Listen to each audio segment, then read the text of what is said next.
নমস্কার, আজকে আমরা আবার চলে এসেছি একটি নতুন ব্লগ নিয়ে। এখন আমরা রয়েছি কাকুরগাছি এলাকায়। আমরা চলে এসেছি রামকৃষ্ণ মঠ জগদ্দানে। এই জগদ্দান শ্রী শ্রী রামকৃষ্ণের কৃপাধন্য এবং তার চরণধুলি পড়েছিল এই স্থানে। চলুন আমরা ভেতরে যাই আর আপনাদের সামনে তুলে ধরি আজকের এই ব্লগটি। মূল প্রবেশদ্বারের সামনেই এখানে খোলা এবং বন্ধের সময় দেওয়া রয়েছে। জগদ্দান সকালে 6:30টায় খুলে যায় এবং 11:30 অবধি এটি খোলা থাকে। বিকেলে 4টে থেকে 7:30 অবধি জগদ্দানে প্রবেশাধিকার রয়েছে সকলের। এই মঠের ভেতর সুন্দরভাবে 2 হুইলার এবং 4 হুইলার পার্কিং এর ব্যবস্থা করা রয়েছে। আপনারা আপনাদের নিজেদের গাড়ি নিয়েও এখানে সহজেই চলে আসতে পারেন। এখানে পার্কিং এর কোনো অসুবিধা হবে না। যখন আমরা পৌঁছলাম তখন প্রচন্ড গরম, কিন্তু এই স্থানের মাহাত্ম্য এই যে শীতল বাতাস মন প্রাণ জুড়িয়ে দিল আমাদের। অপূর্ব লাগছে।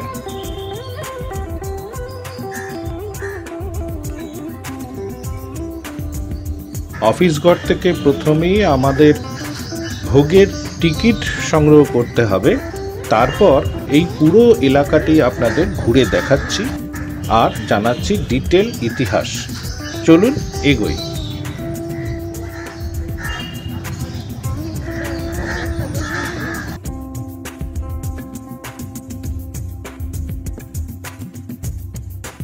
এখানে কাঠগোলাপ ফুল ফুটে আছে।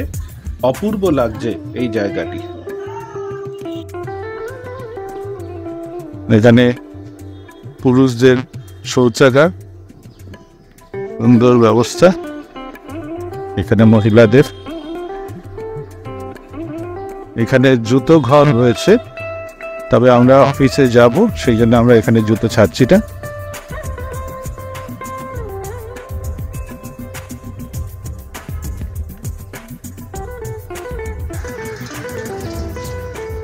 এই জুতো ঘরের ভেতরটা আপনাদের দেখিয়ে দিচ্ছি।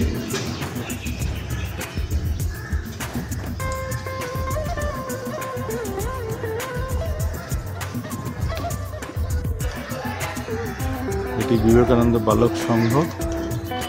বিবেকানন্দ বালক সংঘ জগদ্দান মঠে এবং তার আশেপাশে বসবাসকারী নিম্ন আয় গোষ্ঠীর পরিবারগুলির 5ম থেকে 10ম শ্রেণীর অভাবী ছাত্রদের লক্ষ্য করে, যারা শিক্ষা থেকে বঞ্চিত এবং তাদের বিভিন্ন উপায়ে সহায়তা প্রদান করে। আমরা এখন মূল মন্দিরের সামনে রয়েছি। 23শে আগস্ট 1886 সালে জন্মাষ্টমী তিথিতে যেখানে এই মন্দিরটি রয়েছে, সেখানে শ্রীরামকৃষ্ণের পবিত্র নিদর্শনগুলি স্থাপন করা হয়েছিল। 1901 সালের জন্মাষ্টমী তিথিতে পবিত্র এই স্থানে শ্রী মা শারদা নিজেই মন্দিরে শ্রীরামকৃষ্ণের পূজা করেছিলেন এবং নবনির্মিত নাট মন্দিরকে পবিত্র করেছিলেন। তিনি আরও 3টি অনুষ্ঠানে যোগদানে পবিত্র করেছিলেন 1904 এবং 1909। এই স্থানটি অত্যন্ত পবিত্র। এখানে শ্রী শ্রী রামকৃষ্ণ তথা জগজ্জননী শ্রী মায়ের পায়ের ধুলোর স্পর্শ রয়েছে।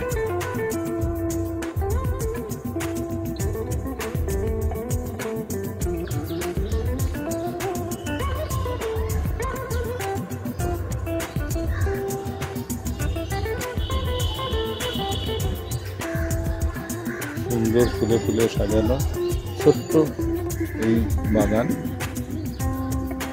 চারিদিকে ফুলের সমারোহ।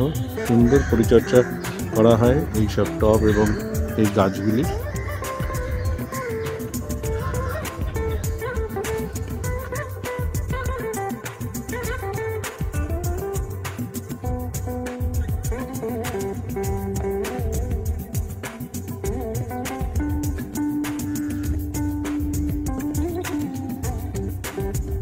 আকাশ দেখা যাচ্ছে।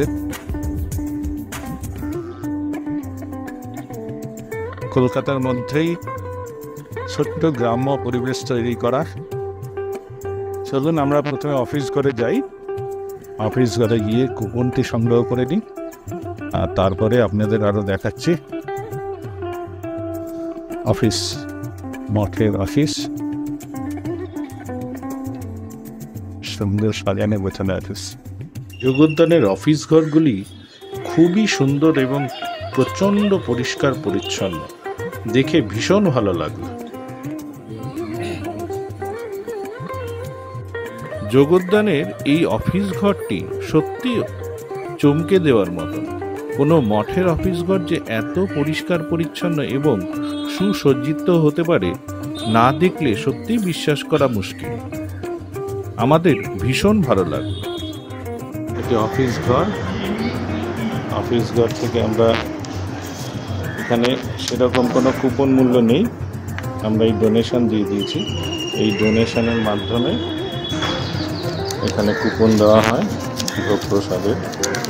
আপনার এটি প্রসাদের কুপন। এখানে আমরা 101 টাকা ডোনেশন দিয়েছি, আর এই কুপনের পেছনের দিকে নিয়মাবলী দেওয়া রয়েছে। 10টা থেকে 10:45-এর মধ্যে কুপন পাওয়া যায়। আর এখানে যারা প্রসাদ পাবেন তাদের সবাইকে উপস্থিত থাকতে হবে। কুপন নিয়ে গেটের বাইরে যেতে পারবেন না। আচ্ছা, 11:30টার মধ্যে গেট বন্ধ হয়ে গেলে আর কেউ পুনরায় মঠের ভেতর প্রবেশ করতে পারবেন না। প্রসাদ দেওয়া সম্ভব না। প্রসাদ দেওয়ার সময় 12টার সময় প্রসাদ দেওয়া হয়। এবার বলি যোগদান কি করে গড়ে উঠল সেই প্রসঙ্গে। শ্রীরামকৃষ্ণের বিশিষ্ট ভক্তের মধ্যে ছিলেন রামচন্দ্র দত্ত, যিনি আবার বিবেকানন্দের আত্মীয় ছিলেন। এই রামচন্দ্র দত্ত তার বাড়িতে অন্যান্য ভক্তবৃন্দকে নিয়ে অনেক রাত পর্যন্ত ভজন কীর্তন করতেন। 1879 খ্রিস্টাব্দের 13ই নভেম্বর কালী পুজোর পর কার্তিক মাসের শেষে রামচন্দ্র শ্রী শ্রী ঠাকুরের সংস্পর্শে আসেন।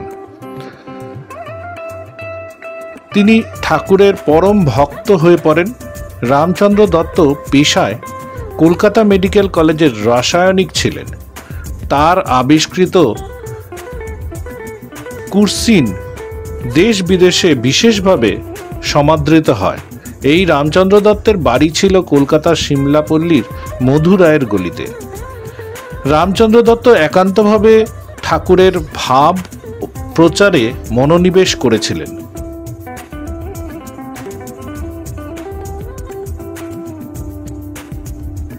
তার সঙ্গীরা প্রতিদিনই অনেক রাত পর্যন্ত গলা ছেড়ে কীর্তন করতেন। এতে প্রতিবেশীদের ঘুমের ব্যাঘাত হতো। তারা অত্যন্ত বিরক্ত হয়েছিলেন এতে। অনেকভাবে বলেও প্রতিবেশীরা এর কোনো প্রতিকার করতে পারেননি। একদিন শ্রী শ্রী ঠাকুর রামচন্দ্রের বাড়িতে এলে এক বিশিষ্ট প্রতিবেশী তার সঙ্গে দেখা করে তাদের আপত্তির কথা ঠাকুরকে বলেন। তখন ঠাকুর রামচন্দ্রকে ডেকে বলেন একটু আস্তে নাম কীর্তন করতে, এবং ঠাকুরের আদেশ অনুযায়ী রামচন্দ্র সম্মতি জানান এবং নাম কীর্তনের আওয়াজ মৃদু হয়। কিন্তু এতে রামচন্দ্র ও তার ভক্তদের মন ভরে না। তখন রামচন্দ্র একদিন ঠাকুরের সঙ্গে দেখা করে নাম কীর্তনের জন্য একটি পৃথক জায়গা খোঁজার অনুমতি চান। ঠাকুর সম্মতি দেন। গুরুর অনুমতি পেয়ে রামচন্দ্র জায়গা খোঁজায় মনোনিবেশ করেন এবং আজকের এই যোগদান স্থানটি খুঁজে পান। তখন এখানে একটি পুকুর ও বাগানের মতন জায়গা ছিল। মালিক ছিলেন এক মুসলিম ভদ্রলোক। জায়গার পরিমাণ ছিল 1 একরের মতন। 800 টাকা মূল্যে 1883 খ্রিস্টাব্দের 2রা অক্টোবর মোহাম্মদ আফসদ ওহামের কাছে এই জায়গাটি কেনা হয়। সেই থেকে শুরু হয় যোগদানের পথ চলা।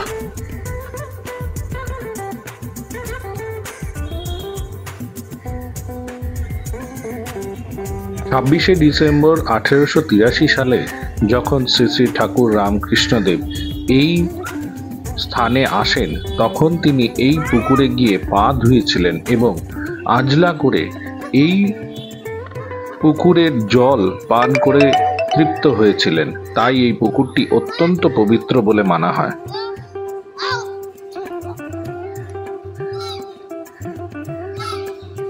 স্থানে আসেন, তখন তিনি এই পুকুরে গিয়ে পা ধুয়েছিলেন এবং আজলা করে এই পুকুরের জল পান করে তৃপ্ত হয়েছিলেন।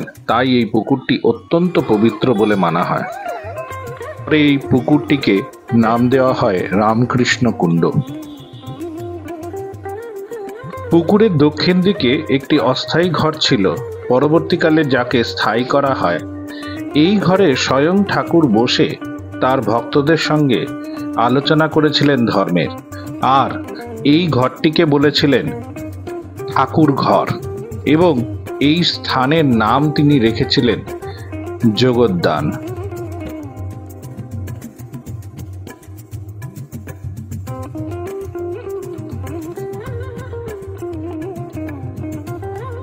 স্থানে একটি বড় রামকৃষ্ণ বিবেকানন্দ বেদান্ত সাহিত্যের বিক্রয় কেন্দ্র রয়েছে। বিভিন্ন টাইপের বই এখানে বিক্রয় করা হয়, এছাড়াও অনেক জিনিস করা হয়। চলুন আপনাদের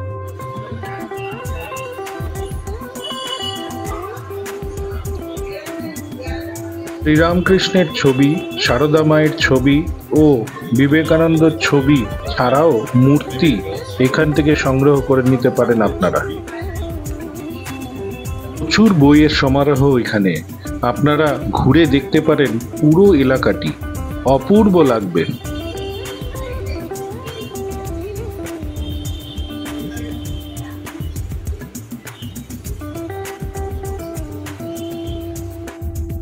এখানে শ্বেত পাথরের মর্মর মূর্তি রয়েছে, আপনারা সংগ্রহ করতেই পারেন।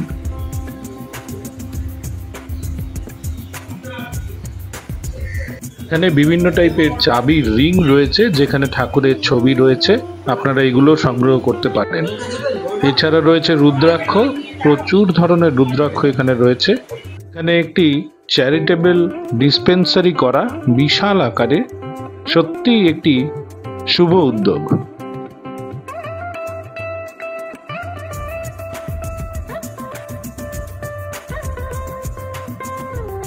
আমি এখানে দাঁড়িয়ে রয়েছি, নিজেকে ধন্য মনে হচ্ছে ওনাদের এই উদ্যোগের সামনে দাঁড়িয়ে। সত্যি ওনারা ধন্য। 12টায় আমাদের ডাক পড়ল প্রসাদ গ্রহণের জন্য। আমরা প্রসাদ গ্রহণ কক্ষে প্রবেশ করলাম এবং আমাদের ওখানে পাতা দেওয়াই ছিল, যার মধ্যে ছিল মূল প্রসাদ ঠাকুরের আর কিছু ফল প্রসাদ। পরে এলো পাঁচমিশালি তরকারি ও ডাল, তারপরে আরেকটি তরকারি ডাটা দেওয়া, এরপরে এলো আলু পোস্ত, অপূর্ব স্বাদ। এরপরে এলো আমের চাটনি, তারপর দেওয়া হলো মিষ্টি দই ও একটি করে রসগোল্লা। সবশেষে এলো অপূর্ব স্বাদের পায়েস। খাওয়া দাওয়া হয়ে গেছে, এবার আমরা প্রসাদ গ্রহণ করে এবার আমরা বাড়ির দিকে পথ ধরলাম। আশা করি আপনাদের ভিডিওটি ভালো লেগেছে এবং এই ভিডিওটি যদি ভালো লেগে থাকে তাহলে অবশ্যই আপনারা আমাকে একটু লাইক, শেয়ার এবং সাবস্ক্রাইব করে বুস্ট করবেন, যাতে আরও সুন্দর সুন্দর ভিডিও আপনাদের সামনে তুলে ধরতে পারি। অনেক ধন্যবাদ। আগামী ভিডিওতে আবার দেখা হবে।